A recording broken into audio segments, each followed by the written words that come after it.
Terbiters, balik lagi bersama Naina dengan Ki Anung Winoto, seorang pemerhati budaya Jawa. Gimana kabarnya Ki? Alhamdulillah sehat Mbak Naina. Alhamdulillah sehat. Jadi sekarang kita bakal balik ngebahas pilkada nih Ki. Pilkada Jakarta yang lagi panas-panasnya disebut nama Kaesang sebagai top of mind-nya gitu.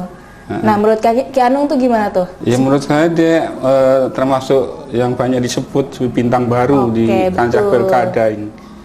Kenapa Namanya kan tuh? baru belakangan ini muncul karena dia anak presiden dan dia muncul sebagai ketua umum Partai Solidaritas Indonesia PSI. Iya, betul. Nah, dengan nama-nama yang bersanding gitu Ki, dari kemarin ada Anies Baswedan bahkan sampai dengan Jusuf Hamka. Kira-kira bisa nggak sih mereka berdua ini justru malah saingan untuk mendapatkan Kaesang gitu? Menarik itu sebenarnya munculnya Pak Jusuf Hamka itu menarik sekali. Kita tidak menduga sama sekali muncul nama itu tiba-tiba dimunculkan oleh Golkar. Padahal kan dia sendiri kan orangnya low profile, nggak pernah tampil secara politik. Iya, dan bisnismen justru ya, seorang pebisnis. Asli bisnismen. Iya, nah sekarang saya mau ngebacain data Litbang Kompas, gimana ceritanya tuh si Kaesang dengan elektabilitas yang dia punya sekarang. Oke, monggo. Baca dulu ya Ki. Data Litbang Kompas bilang 33% menolak Kaesang menuju pilkada. Dan hanya 1% elektabilitasnya yang ada di Jakarta. Tapi walaupun kayak gitu, dia nggak pernah bilang antara Jakarta atau Jawa Tengah. Karena di Jawa Tengah dia punya 19,4% survei, simulasi semi tertutup yang mana itu termasuk sangat tinggi di bagian Jawa Tengah. Itu berarti elektabilitasnya di Jawa Tengah lebih tinggi. Gitu Ki. Nah tapi, gimana sih kalau kita melihat hitungan Jawanya, apakah Kaesang kira-kira akan lebih cocok di Jakarta gitu dengan Anies atau dengan Bapak Jusuf Hamka? Pertama-tama kita lihatnya kan dia itu sebenarnya inginnya sama Pak Anies pertama ya, pengen berjodoh sama Pak Anies, tapi kodenya Pak Anies itu mempermasalahkan keputusan MA yang melegalkan usia 29 tahun boleh ikut. Kemudian kalau untuk perjodohan itu kan yang menjodohkan Golkar itu. Nah itu secara elektabilitas perlu diuji. Nah, tapi secara Primbon bisa dihitung juga gitu. Bisa dihitung. Kira-kira gimana tuh Ki? Cocok nggak nih antara Kaesang dengan Anies atau justru Kaesang dengan Jusuf Hamka? Bisa dilihat dari beberapa segi Mbak itu. Saya melihatnya dari sebenarnya kalau perjodohan itu banyak sisinya, kalau di Primbon itu banyak sisi yang bisa dilihat, bahkan sampai 9 teori gitu. Nah, 9 teori kecocokan tuh ya antara dilihat di bagian mana. Untuk mencocokkan itu. Nah ini dalam hal ini saya akan melihat 3 aja yang menonjol. Jadi segi perjodohan dari hitungan weton, kemudian kita lihat dari mongsonya, kemudian kita lihat dari pasatoan atau perjodohan yang dilihat dari nama awal, huruf awal secara aksara Jawa dalam perjodohan itu. Jadi yang pertama kita lihat kira-kira apa nih Ki? Cocoknya tuh. Kalau saya ini hitung dari wetonnya dulu ya. Coba weton. Tanggal lahir berarti ya? Iya, tanggal lahir. Pak Anies lahir 7 Mei 69. Kayak kemarin kita bahas itu kan dia itu lahir Rabu Kliwon. Rabunya 7, Kliwonnya itu 8. Kalau total 15. Terus Mas Kaesang itu akad pon. Akad itu 5, ponnya itu 7, itu 12. Nanti kalau dihitung nanti sampailah ketemu teorinya bahwa ini cocok apa enggak. Nah ternyata setelah saya hitung itu nanti 15 tambah 12 itu 27. Ada kecocokan, keduanya itu ada kecocokan yang disebut dengan istilahnya dalam Primbon itu segoro wiseso. Segoro wiseso.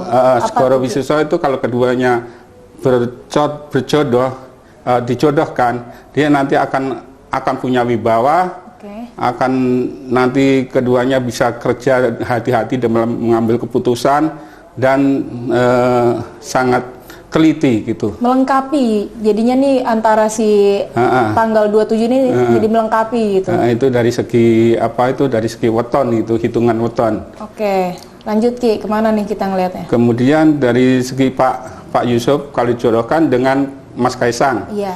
Pak Yusuf itu lahirnya tanggal 5 Desember tahun 1957. 57. Itu jatuhnya itu Gimana Kamis tuh, Wage. Kamis Wage? Kamis Wage itu kalau dijodohkan secara weton dengan Mas Kaisang, Mas Kaisang kan tadi akad pon ya. Setelah dijumlahkan akad pon 5 tambah 7 itu 12. Kamis Wage itu Kamisnya 8, Wagenya itu 4. Jadi 12 juga totalnya akan 24. Nanti ketemu di sana adalah istilah sumur Sinobo. Nanti, Sumur Sinobo itu artinya disamperin, diparanin gitu.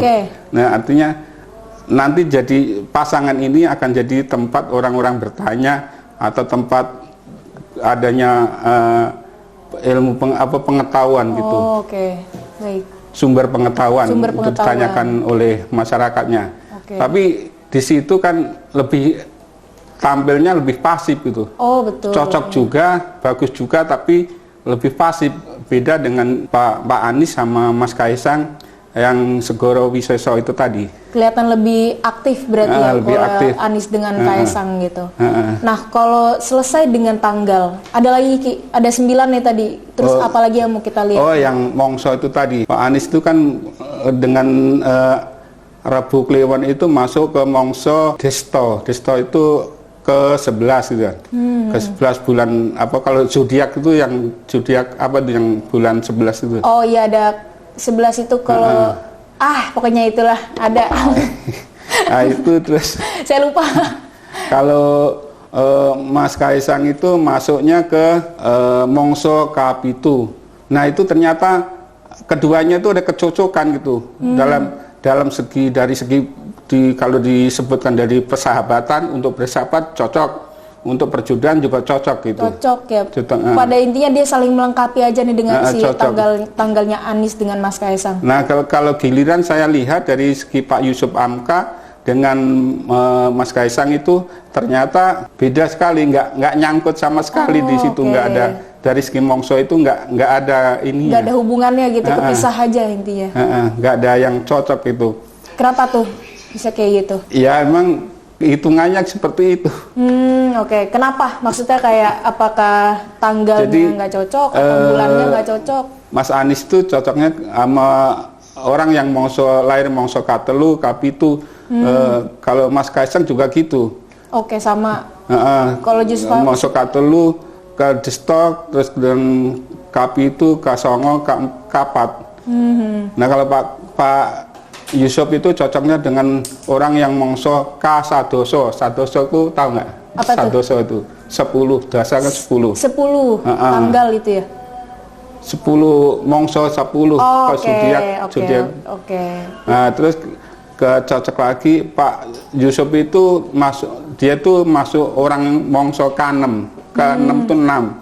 Jadi dia cocoknya dengan jodoh dengan orang Mongso ke Sadoso, Kapat dan Kawolu. Wolu itu 8. Tapi kira-kira ada nggak nih yang cocok dengan Bapak Yusuf Hamka kalau kayak gitu?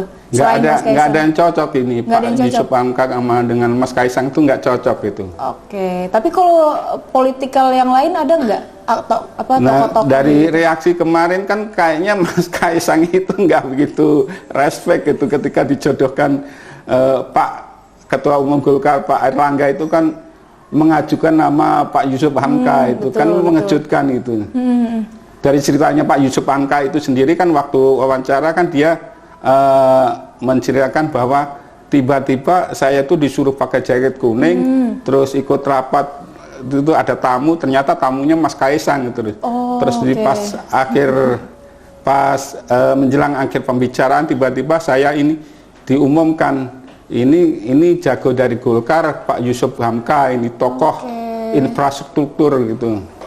Jadi pada intinya secara kejadian nyata pun nggak ada klik di situ ya Pak? Ya waktu itu kan baru sama-sama saling tahu gitu.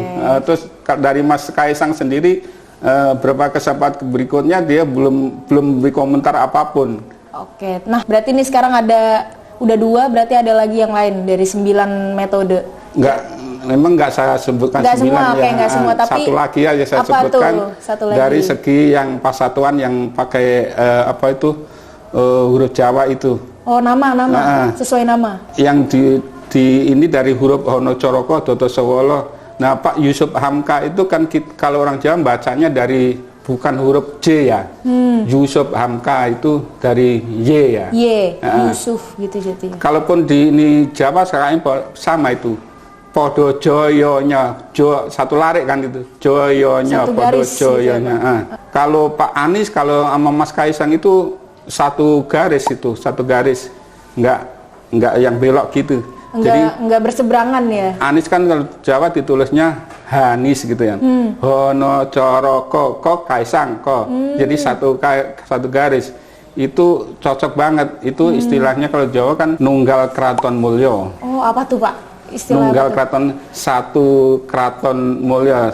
Satu diri istilah gitu. Satu hati lah, Oke. Nunggal tuh menyatu gitu. Itu Mbak Naina. Jadi pada intinya kita bisa lihat kalau Mas Kaisang dengan Pak Yusuf Hamka ini agak lain gitu ya jalannya, sedangkan dengan Mas Anies kelihatannya lebih sejalan. Ya, gitu dari segi hitungannya seperti itu. Ya, ketiganya seperti itu. Tapi kalau dari segi politik kan semua bisa diupayakan. Apapun bisa terjadi kalau dalam politik. Oke, begitu guys. Jadi kita lihat nanti di 27 November tahun ini bagaimana Pilkada Jakarta akan berjalan dan dengan siapa mereka akan berpasangan. Terima kasih Ki Anu, mungkin kita nanti akan bicarakan soal budaya-budaya Jawa lainnya. Terima kasih Terbiters, semangat beraktivitas.